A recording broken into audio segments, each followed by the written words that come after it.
auzu billahi mina sheytaani rajim bismillahi rahmaani rahim asalaamaaleykum maa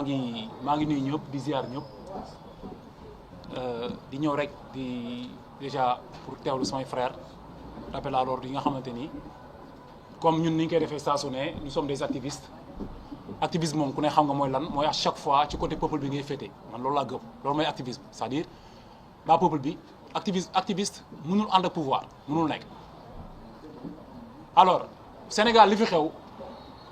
ñun ñëpp gis nañ ko c'est-à-dire duñ fi nekk di expliquer que li moo xewoon 2021 moo xew nangam 22 dugg nañ kaso loolu duñ ko wax c'est-à-dire man kenn du ma ko expliquer je pense que loolu Sénégal yëpp ay témoins lañ si loolu. alors ñun li ñu intéressé c'est pas des personnes en réalité du ay personnes wala ay pouvoir wala ay indemnisé wala ay régler yenn problème ñun li ñu intéressé dëggantaan mooy en réalité fan la régime mu Pastef jëm ak sénégalais yi ci justice ak ci amnistie bi ñu doon xaar ci ñoom ànd ak ñoom ñu taxaw Macky Sall teg ko ak ñoom bi ñu ko tegee ñu ne ñoom dañ ko fiy jëlee c'est-à-dire dañuy waxoon dañuy abroger loi bi ñun ñu doon xaar loolu quoi ñun loolu lañ doon wax ni fan la Pastef jëm ak ñun ci loolu ak qu'est-ce qui s'est passé parce que ñun ce qui nous intéresse en réalité mooy pour que les Sénégalais se posent la question lan moo xew ba waa Pastef ñi taxawoon démb ne dañu war a abroger loi bi tey ñu bëgg a taxawee contraire bi c'est-à-dire ñun c'est ça notre problème au fait en réalité donc ñun on fait que poser des questions pour susciter le débat en réalité pour mu nekk si lan moo xew ñii lan la ñuy nëbb ak ñii lan lañ fi def ba tax ñoom ñi nga xam ne ñoom la nit ñi xeex ba daanu ci bàmmeel yi seen doom yi dee ñu tëddi si bàmmeel yi ku ci mel ni Cheikh Wade ku ci mel ni boo cité du jeex te ba léegi ñooñu amuñu lu leen neex ñu bëgg déjà def ay subvention xam nga indemniser leen te bi leen indemniser aussi justice defu ci loxoom defu ci wàllam justice waxul dara utiliser wuñu justice utiliser wuñu dara doxal ko seen doxalin ni bopp séddoo fi xaalis def fi lu nekk te ñun yëguñu ko ñu xëy ne léegi maanaam loi d'amnistie bi dañ koy abroger mais abrogation partielle lay nekk maanaam xaaj ak dañ koy xaaj ak dañuy dagg genn wàll ak yooyu. léegi ñun li ñu bëgg pour Sénégalais yi bàyyi ko xel mooy lan moo war qu'est-ce qui se passe lan moo xew ñii lan la ñuy nëbb lan moo fi xew parce que man par exemple su fekkee ni loi bi dafa nekk loi boo xamante ni ñun dañ si àndoon ne jarul xuloo jarul werante nañ toog ñu waxtaan bu ñu paree bu fi pouvoir bi fi nekkoon jugee après ñoom bu ñu ñëwee ba am majorité assemblée nationale nañ abroger loi bi après ñu jublu si loolu léegi nañu annulation de la loi la ñuy wax nañ annuler sax loi bi au fait ku nekk ñu xam mooy kan ku nekk lan la def ku nekk ñu teg ko ci point parce que ñun ñëpp la woon ñun ñëpp nekkoon ci mbedd bi di xeex te bu ñuy jug di xeex dañu doon jug pour sauver Sénégal dañu doon jug pour dimbali Sénégal taxali ko ci liñ gëmoon ni lii baaxul ci moom ndekete ñun dañuy dindi ay neefaree xar indi ay neefaree nit parce que li fi nekk moo gën a bon li fi nekkoon loolu kenn nëbbu ko kenn bañu ko li fi nekk actuellement ak Pastef moo gën a bon moo gën a sikk moo gën a bon li fi nekkoon ñoom li olof naan demuñu cëng dikku ñu may laar ñoom déjà li gën a doy waar mooy ñoom du ñu ay anti système du ñu ay révolutionnaire du ñu ay système ñii ay lan lañ c'est-à-dire bi ñu jotee pouvoir ba léegi amul benn voyage boo xam ni ñoom ñëw nañu wax lu concret amul benn projet boo xam teg nañ ko lu concret yëpp ay taqale rek la ak ay inauguré li Macky Sall def fii xanaa c'est-à-dire li ñu naan état continuité la on accepte mais man damaa gëmoon ni Sénégal du amaat président dama gëmoon ni Macky Sall baaxul loolu dama ko gëmoon man loolu laa gëmoon man mais ku ma waxoon nañ dem ba Pastef taxaw nekk ay manipulateur bëgg ci sax bëgg nekk éternel opposant au pouvoir nekk ay ñoo xam du ñu wax léegi dañuy bañ ko wax baatu fen léegi waxatu dëgg la ñuy wax léegi Sonko du waxatu dëgg ñu bëgg ñu imposer nag benn dictature boo xam ñëpp gis nañ ko quoi bu ñu demee ba waa Pastef di bañ saaga waa Pastef nga xam dañuy xëy di saaga dem leen saaga ci internet bi ñuy saaga nit ñi du matin midi maanaam guddi ak bëccëg ñu ngi saaga nit ñi léegi ñoom dañuy bañ saaga léegi baatu fen la ñuy bañ léegi dañuy pousse fen ne Sonko du waxatu dëgg day paccal forox léegi utiliser leen baatu paccal forox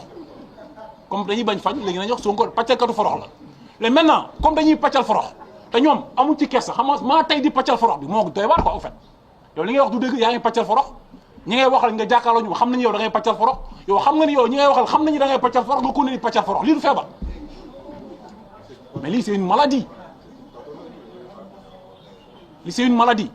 léegi dénk nañ Sénégal teg ko ci loxo yoo xam ne mënuñu ko yor loolu leer na ñëpp nit loo gàtt xel xam nga ni Ousmane Sonko ak Pastef mënuñu yor Sénégal mënuñu ko yor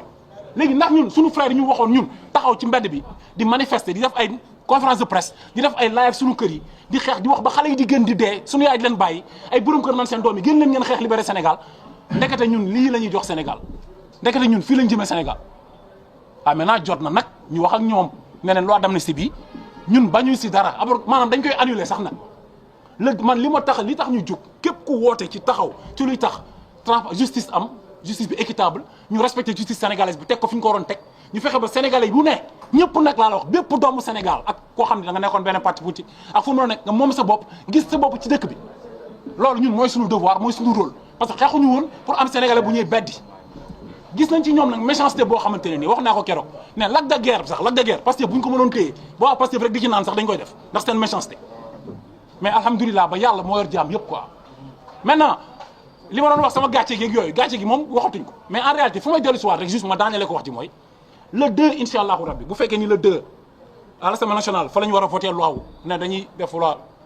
abrogation la partielle bi ak yooyu li peuple bi bëgg li peuple Sénégal bi bëgg ñëpp xam nañ ko mooy ñu annuler loi bi abrogation totale waxuñu sax waxi abrogation annulation de la loi lañ bëgg loolu nag ñun dañuy woo bépp Sénégal le Sénégal droit de manifester maanaam droit constitutionnel la le 2 incha allah ñi ngi woo Sénégal yëpp buntu Assemblée nationale du waa Pastef ñoo ñuy tere manifester non ku nekk mën ñuy tere manifester ba mu des Ousmane Sonko le grand pàccal foloxeur duñ ko accepter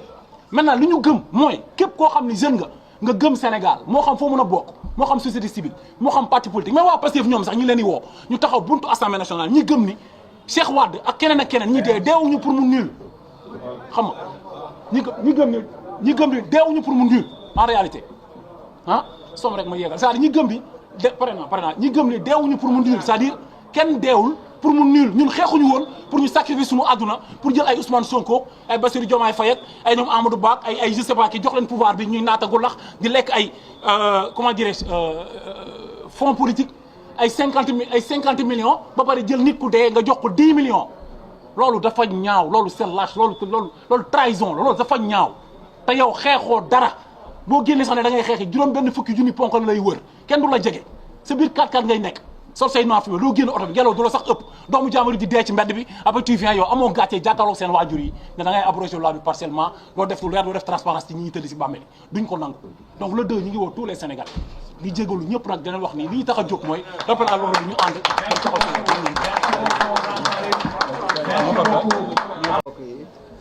di rafetlu toogaay bi grand bi koopa nee na ma lu la sentir nga wax n'est-ce pas sentir waxal lu ma parce sentir que dinaa ko wax yaa deele yaa ñàkk waaw loo yëg waxal man nag pël bu déggul olof carrément là da ngeen may jégal peut-être que je pourrais m'exprimer en français c'est mieux et après peut-être s'il y a une question je pourrais revenir un peu sur le wolof. ok Je pense quand on m'a appelé pour me convier à cette conférence de presse j'étais à Matam laa nekkoon démb laa ñibbisi et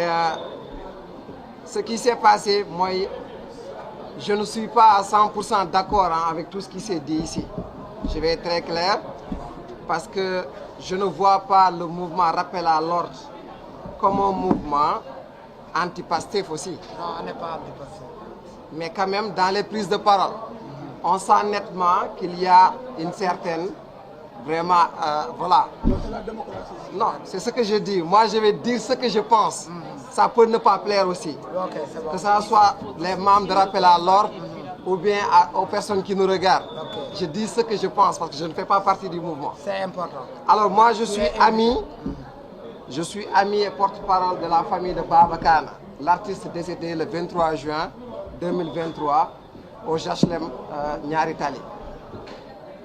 Alors depuis qu'il est décédé, ma première interrogation a été, quand on m'a convié pour cette conférence de presse en tout cas,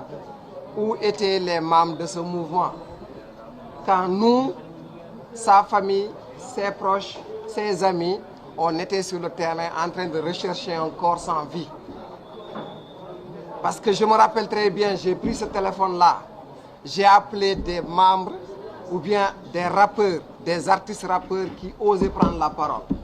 Ils n'ont pas osé répondre ou bien ils n'ont pas osé faire le déplacement. Ils ne sont pas venus nous accompagner quand un artiste, un des leurs,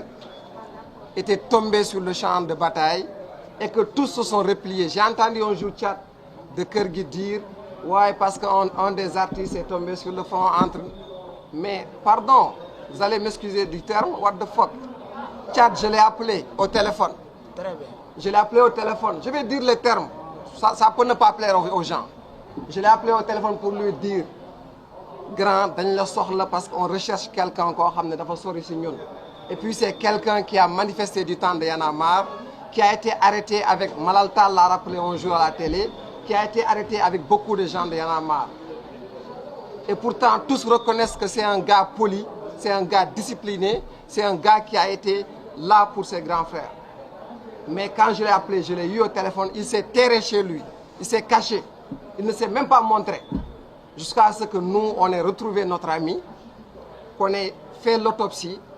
et que cette autopsie révèle qu'il a été tué par balle. On l'a enterré à Boyenadji, dans la région de Matam, dans la commune de Nabaye. D'accord. Ce qui s'est passé après, c'est quoi? Maintenant, pour une récupération soit politique ou bien des rappeurs en perte de vitesse se sont permis d'aller sur des plateaux télé ou bien sur des émissions radio parler au nom de cet artiste-là. Mais non, c'est pas possible. Parce que quand on parle de mouvement, ou bien quand on parle de mouvement hip-hop ou autre, ça sert à cela. Quand un artiste, un de leurs tombe, vous devriez être à son chevet. Mais on n'a vu personne. Je pourrais citer des noms, je ne vais pas le faire parce qu'ils ne sont pas ici. Ces gens-là ne sont pas ici. Mais on n'a pas vu ses compères artistes faire le travail qu'ils devaient faire en ce moment-là. Et ça, je m'en désole. Et si aujourd'hui, par exemple, je vois certaines déclarations faites, dire peut-être que oui, les forces de l'ordre, on ne doit pas non seulement les négliger ou bien on ne doit pas aussi les jeter dans la gueule du loup. Je suis désolé, je ne suis pas d'accord avec cela. Tout le monde ici a vu la vidéo de Baba Khan quand on l'a publiée. Ce sont des forces de l'ordre qui ont tiré sur lui. Et ils ont pris leur fusil, leur canon, et ils étaient en train de le bastonner alors qu'ils étaient déjà entre la vie et la mort. Tout le monde a identifié que c'était des policiers. Moi, j'ai été à 2 reprises, eu des altercations avec le commissaire de police qui était en ce moment-là au niveau des HLM. C'est ce même commissariat de police qui a déposé le corps au niveau des sapeurs-pompiers. Et quand on est venu demander, ils avaient sa pièce d'identité, ils avaient son téléphone, ils avaient sa carte bancaire, ils avaient ses clés de chambre. Qu'est-ce qu'ils nous ont dit? On ne l'a pas vu, on ne le connaît pas. Alors je peux vous donner des preuves que c'est ce même commissariat qui a déposé le corps au niveau des sapeurs-pompiers alors qu'il était déjà mort. Il ne faut pas me dire que la police n'est pas coupable. Elle est coupable. Elle est bel et bien coupable. Et cette police-là, elle doit être traduite en justice. Pourquoi est-ce qu'on ne peut pas traduire la police en justice? On est dans quel pays? Si on se dit qu'on est un pays de droit, on doit appliquer le droit sur tout le monde. Du journaliste, du rappeur, du khawma kanakan. On est tous égaux devant la loi. Que la loi soit dite et que si cette loi... Je ne sais pas ce qui se passe avec la loi d'amnistie. J'essaie de voir tout ce qui est en train d'être dit sur la loi d'amnistie. Mais tant qu'elle n'est pas abrogée et que des procédures ne sont pas enclenchées, je pense que nous tous, on est en train de faire des erreurs. On est en train tout simplement d'avoir de l'interprétation. C'est ce qu'on fait nous tous. Je suis désolé, c'était peut-être... J'étais un peu long, mais je pensais que je devais dire ces termes-là. Et merci beaucoup.